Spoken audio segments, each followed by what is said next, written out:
Oke teman-teman, Assalamualaikum warahmatullahi wabarakatuh. Kembali lagi bersama saya di channel Muhammad Rizky Fadlur Rahman. Pada kesempatan kali ini saya akan menjelaskan mengenai rangkaian flip-flop. Namun sebelum masuk ke dalam Proteus untuk menjelaskan rangkaiannya, kita akan masuk ke dalam PowerPoint atau presentasi dari rangkaian flip-flop itu. Di sini saya izin menggunakan beberapa media sumber dari modul yang dibuat oleh Bapak AM Setiawan selaku dosen pengajar saya di mata kuliah rangkaian analog dan teknik digital. Dan nanti juga ada beberapa video YouTube yang akan saya jadikan acuan baik dari tabel kebenaran maupun dari rangkaiannya. Oke, mari kita langsung mulai saja ke presentasinya ataupun PowerPoint-nya. Oke, di sini pengertiannya, flip-flop ini merupakan suatu rangkaian elektronika yang memiliki dua kondisi stabil dan dapat digunakan untuk menyimpan informasi. Flip-flop memiliki output, yaitu keluaran yang ada dua ya, yang salah satu outputnya merupakan komplement output lainnya. Di sini ada sedikit sejarah dari flip-flop, yaitu flip-flop pertama kali ditemukan oleh dua ahli fisika, yaitu William Eccles dan F.W. Jordan pada tahun 1918, yang merupakan dasar dari penyimpanan data memori pada komputer dan smartphone. Flip-flop juga dapat digunakan sebagai penghitung detak dan pensinkronisasi input sinyal. Ya. Di sini yang pertama akan kita bahas adalah SR flip-flop. Di sini saya sudah membuat ada SR flip-flop, ada yang NOR dan ada yang NAND. Ini sebenarnya basically dasarnya sama saja keluarannya, tapi nanti kita akan coba ya. Kita balik lagi ke presentasi. SR adalah singkatan dari set dan reset sesuai dengan namanya. SR flip-flop ini terdiri dari dua inputan yaitu S dan R. SR flip-flop juga memiliki dua keluaran atau output yaitu Q dan Q aksen atau Q dan Q1. Rangkaian SR flip-flop ini umumnya terbuat dari dua gerbang logika NOR ataupun dua gerbang logika NAND. Ada juga SR flip-flop yang terbuat dari gabungan dua gerbang logika NOR dan NAND. Campuran maksudnya ya. Oke. Set berfungsi untuk menyetel keluaran flip-flop menjadi berlogika 1, reset untuk menjadi berlogika 0. Mari kita lihat rangkaiannya. Di sini ada SR flip-flop yang menggunakan gerbang NOR dan ada SR flip-flop yang menggunakan gerbang NAND. Di sini ada tabel kebenarannya, namun kita akan beralih ke rangkaiannya terlebih dahulu. Ini adalah bentuk dari rangkaiannya, baik yang SR flip-flop yang NOR maupun SR flip-flop yang NAND ya. Kita lihat dulu yang NOR. Di sini terdapat dua gerbang logika yaitu NOR dengan disambungkan seperti pada gambar ya. Untuk logical state-nya ini disambungkan ke kaki paling luar atas dan untuk penggabungannya luar paling bawah. Kaki U1 ini masuk ke gerbang yang paling bawah sini, kaki U2 ini masuk ke gerbang paling atas. Begitu juga dengan NAND. Ini sama sih sebenarnya basically untuk dasarnya pada bentukan rangkaiannya, cuman beda di gerbang logikanya saja. Lalu bagaimana tentang keluarannya? Mari akan kita coba ya. Oke, di sini kita mengacu pada tabel kebenaran yang ada pada modul. Apabila SR-nya 00, maka tidak akan ada perubahan pada Q1 ataupun Q2 atau Q-nya ya. Apabila 00, ini kan saya sudah set ya tadi, makanya akan berubah. 00 maka tidak akan ada perubahan ya. Lihat nih. Tidak akan ada perubahan kan apabila ke 00 ya. Tidak akan ada perubahan. Ya. 00 ya, tidak akan ada perubahan. Apabila kita setnya adalah 01 maka dia akan 01. Kita set 01 ya. 01 01 01 ya. Dia akan 1 0 dan 1 0. Sama ya. Keluarannya sama ya. 1 0 1 0. Oh ini kebalik ya. Ini maksudnya 1 0. Ini Q-nya kan sama ya. Ini berarti Q paling atas, ini Q yang paling bawah. Ini Q yang paling atas 1 0 ya. Terus kemudian apabila 1 0 berarti 1 0 maka 01 ya. 1 0 maka 01 ya. 01. Kalau 11 ini undefinite. Ya. Ada beberapa yang tidak boleh ya. Ini kalau 11 ini bisa dikatakan haram ya di SR ya. Oke. Mari kita langsung ke rangkaian D flip-flop. Sebelum itu kita lihat dulu penjelasan mengenai rangkaian D flip-flop. Rangkaian D flip-flop ini apabila kita lihat merupakan modifikasi dari SR flip-flop yang dengan menambahkan gerbang logika NOT sebagai inverter dari input S ke input R. Berbeda dengan SR flip-flop, D flip-flop mempunyai satu input dan masukan D. Ya, tapi ada clocknya. Oke. Bagaimana bentukan rangkaiannya? Bentukan rangkaiannya seperti ini. Ya. Ada yang menggunakan analog dan ada yang menggunakan IC. Ya. Mari kita bedah dua-duanya. Apabila kita menggunakan analog, maka rangkaiannya akan seperti ini. Ini campuran dari gerbang NAND dan gerbang NOT. Dan apabila kita menggunakan clock, maka menggunakan IC DTFF. Apabila kalian cari di Proteus, kalian cari aja DTFF. Oke, di sini ada sebuah komponen terbaru, itu namanya clock. Di sini adalah sebagai clock ini dijelaskan ya nanti ya, clock ini apa. Clock ini sebagai apa ya, bisa dikatakan penyederhanaannya, ataupun bisa dibilang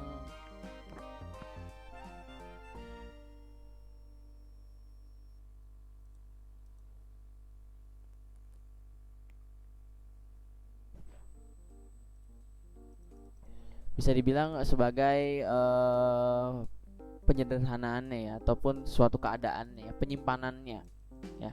Penyimpanan itu disebut dengan clock ya. Di sini kita bisa modifikasi clocknya, bisa menggunakan clock yang otomatis ataupun kita bisa membuat clock sendiri dengan menggunakan logical state.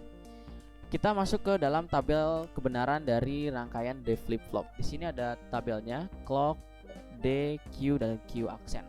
Ketika clocknya 0 dan ini tidak ada perubahan, maka ininya 01 ya. Kita akan coba. Ketika ininya 0, nyalain dulu ya. Ini yang rangkaian analognya terlebih dahulu ya. Ketika ini 0, maka ini akan 01. Apakah sesuai? Kita lihat 01 ya, benar ya. Ini posisi berarti clocknya ada di angka 0 ya, sama-sama 0. Mari kita coba di rangkaian D flip-flop. Apa ini ya 0 dan ininya 0 juga, maka 01 ya, sama ya. Ini apabila kita menggunakan clock otomatis, clock manual, dan ini adalah clock otomatis. Selanjutnya, apabila clocknya 1, D-nya 0, maka akan menghasilkan 01 juga. Clocknya 1 nih, clocknya 1, kita akan setnya clocknya 1, ininya D0, tetap ya. Ini kan settingnya tuh, ini bisa merah ya. Lihat nih, di sini ada kedip-kedip ya, merah biru artinya sama ya. Merah itu 1, 0 itu biru ya. Apabila ininya 1, ini kita, nah kelemahan dari clock manual ini adalah kita harus nge-reset dulu inputan awalnya. Nah ya, ini harus di-reset nih. Nah, ngeklik 2 kali aja, maka tetap ya hasilnya 01 juga ya, sesuai dengan tabel kebenaran. Apabila 11, semuanya 1 ya, semuanya 1. Nah kalau clock otomatis kita nggak usah ngeset clock karena ini adalah clock otomatis ya. Tapi kalau misalkan ininya 1, nah ini kan inputan hasil keluarannya nggak berubah ya. Nah kita harus reset dulu clocknya dengan cara ngeklik. Nah ya, clocknya 0, D-nya 1, maka 1 0. Ini sesuai dengan tabel kebenarannya yang ada pada modul. Oke, selanjutnya kita beralih ke rangkaian JK flip-flop. Nah, JK flip-flop ini merupakan pengembangan dari SR flip-flop dan paling banyak digunakan. JK flip-flop ini memiliki 3 terminal input, J, K, dan clock. Clock ini sebagai penyimpanan. Nah, untuk diagram dari JK flip-flop analog seperti ini. Tapi memang kita buat dengan JK flip-flop yang IC saja ya. Intinya pada dasarnya untuk JK flip-flop yang analog pun sama seperti D flip-flop. Tapi di sini saya akan menjelaskan mengenai JK flip-flop yang sudah menggunakan IC. Di sini saya menggunakan IC JKFF namanya. Nah, di sini saya menggunakan clock yang diberi manual ya. Mari kita coba untuk clock yang diberi manual ya. Nah, untuk tabel kebenaran dari JK flip-flop ini saya mengacu pada salah satu channel YouTube bernama Circuit Z. Bagi kalian yang ingin ingin tahu lebih lanjut mengenai apa itu rangkaian flip-flop JK, maka bisa langsung mampir saja ke Circuit Z. Terima kasih untuk pemilik Circuit Z. Di sini saya akan sedikit melihat tabel kebenaran dari JK flip-flop apabila CK-nya atau clock-nya bisa kita ubah. CK-nya di sini 1 semua ya. Ini berarti tidak otomatis. Apabila CK-nya kita set 1, maka apabila J-nya 0 dan K-nya 0, maka keadaannya tidak aktif ya, atau biasa saja, J-nya 0, K-nya 0. Dan jangan lupa ininya di reset, maka 01 ya. Kemudian apabila 0 J-nya 1 clocknya 0, J-nya 1, mohon maaf, J-nya 1 clocknya 1 ya, J-nya 1 clocknya 1, K-nya yang 0. Oh, K-nya yang 0 ya. K-nya yang 0. Kita reset, maka tetap ya, dia hasilnya adalah 0, 1. Nah, oke, seperti itu. Jadi intinya ini harus di reset ya. Tapi agar memudahkan kita tidak usah reset, maka kita akan ubah si clocknya ini menjadi clock yang sudah otomatis. Nah, ini kalau clock otomatis ini tidak usah kita rubah-rubah lagi ya, karena sudah namanya juga sudah otomatis ya. Kemudian langsung kita beralih ke selanjutnya adalah J-nya 0, K-nya 1 ya. Ini berarti kita tidak usah menghiraukan clock ya. J-nya 0, K-nya 1. Hasilnya 01. Ya bener ya. J-nya 0, K-nya 1, hasilnya 01. Apabila J-nya semuanya 1, J-nya 1, K-nya 1, maka dia akan keadaan yang namanya toggle ataupun berganti-gantian ya, sesuai dengan si clocknya. Oke, kita coba ganti deh ya clocknya dengan clock yang manual lagi, yaitu dengan menggunakan logical state ya. Nah, apabila kita ini semuanya 1, maka ini keadaannya 01. Tapi ketika kita clocknya 1, maka dia keadaannya 10. Nah, ya. Terus ini berubah terus. Nah, ya ini harus di reset terus ya. Tapi kalau misalkan kita menggunakan yang otomatis ya, ini sudah otomatis ya, sudah sudah tidak usah menggunakan yang logical prop lagi, dan kita nggak usah merubah-rubah karena sudah otomatis.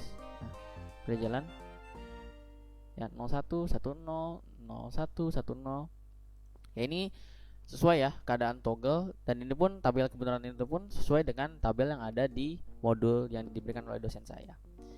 Oke, mungkin cukup sekian video penjelasan agak berbelit ini. Mohon maaf apabila ada kesalahan dalam penjelasan maupun perkataan dan ejaan. Saya Muhammad Rizky Fatur Rahman, pamit undur diri. Wassalamualaikum warahmatullahi wabarakatuh.